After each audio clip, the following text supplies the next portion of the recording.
Un reportage réalisé par globalfoot.com grâce au concours d'UFR, IFICAR, l'Office de tourisme Sud Martinique, Simexpert et la SME.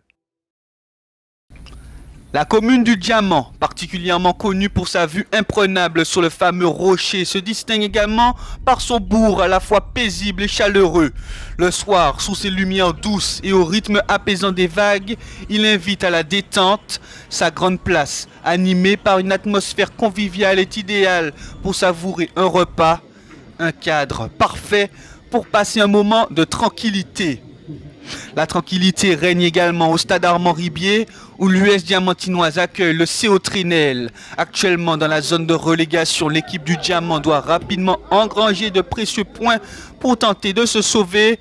De leur côté, les joueurs de Trinel restent sur 2 victoires face au club franciscain et au Golden Star en Régional 1. Un troisième succès consécutif en championnat est bien évidemment l'objectif des troupes de Jean-Marc Sivot. Durant cette rencontre, le COT impose son jeu, domine outrageusement son adversaire et se montre dangereux à tout moment, à l'image de cette frappe d'Anthony Nassau. Dès les premières minutes, le COT bloque toutes les initiatives des coéquipiers de Carlo Rabatali. Ces derniers, véritablement bousculés, frôlent l'ouverture du score après une frappe de Ken Faeton qui trouve la barre transversale. On joue seulement la 11e minute.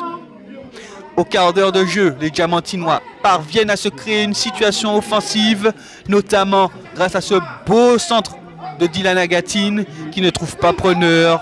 Ce sera la plus grosse action du match pour l'équipe hôte. À la 27e minute, Giovanni Cyril transperce toute la défense du Diamant d'une passe lumineuse et trouve Anthony Nassau qui ouvre le score pour le CO Trinel. Premier but dans cette opposition. 2 minutes plus tard, débordement côté gauche et centre de Nassau vers le point de pénalty. Ken Faeton passe le ballon pour Ismaël François qui se promène dans la surface et marque 2-0 pour le COT.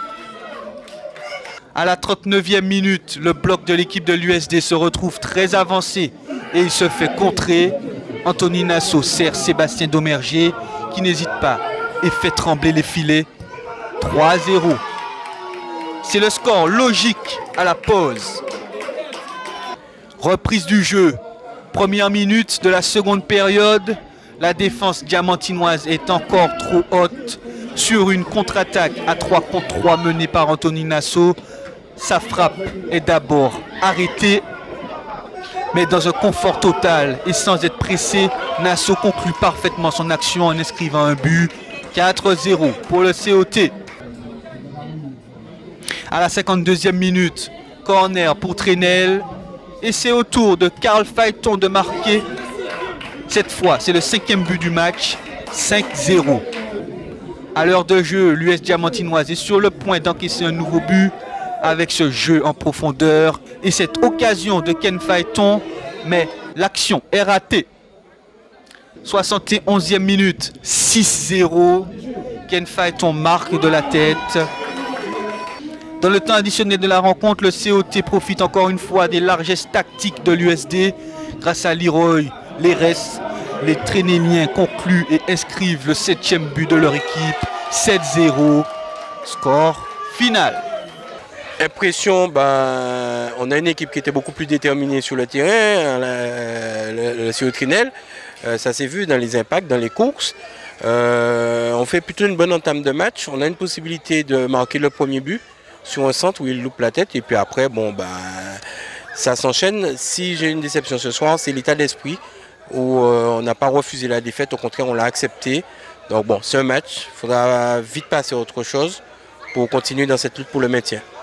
Je crois que moi-même je suis surpris de l'ampleur du score parce que bon, nous sommes venus pour gagner, mais bon, je crois que ce soir on s'est fait plaisir. Et puis en face, je crois qu'on a une équipe du Diamant. Bon, je ne les ai pas sentis très motivés. Mais bon, à chacun ses problèmes. Mais bon, l'important c'était de gagner, pour poursuivre sur notre lancée. C'est bien pour le club. J'espère qu'il y en aura d'autres. Le COT s'impose 7-0 lors de cette journée D'autres scores fleuves ont également été enregistrés avec les victoires du club franciscain, du RC Saint-Joseph et du club péléen.